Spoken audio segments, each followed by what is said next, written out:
Configuring Vault Azure Auth is a crucial step in securing your infrastructure and managing access to sensitive data. This tutorial will guide you through the process of configuring Vault Azure Auth. First, you need to understand the key concepts involved. Vault Azure Auth is a backend configuration that allows you to authenticate with Azure Active Directory and manage access to your Vault instance. To start, you need to create an Azure Active Directory application and register it with Azure. Next, you need to configure the Azure Auth backend in Vault.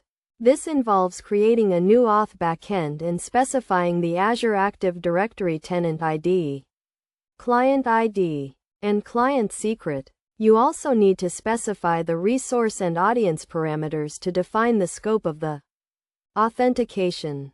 To configure the Azure Auth backend, you need to use the Vault command line interface or the Vault API. You can use the Vault Auth enable command to enable the Azure Auth backend and specify the required parameters. For example, you can use the following command to enable the Azure Auth backend. Vault Auth enable path Azure type Azure.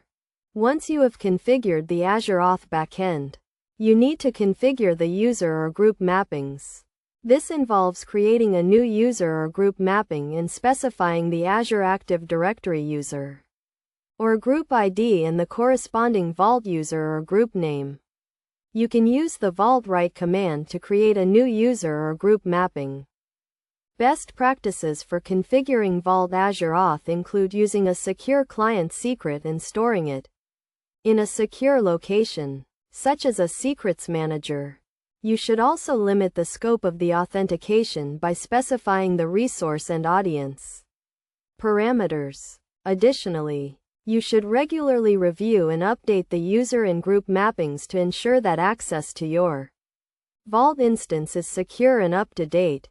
In conclusion, configuring Vault Azure Auth is a straightforward process that requires careful planning and attention to detail. By following the steps outlined in this tutorial and following best practices, you can securely manage access to your Vault instance and protect your sensitive data.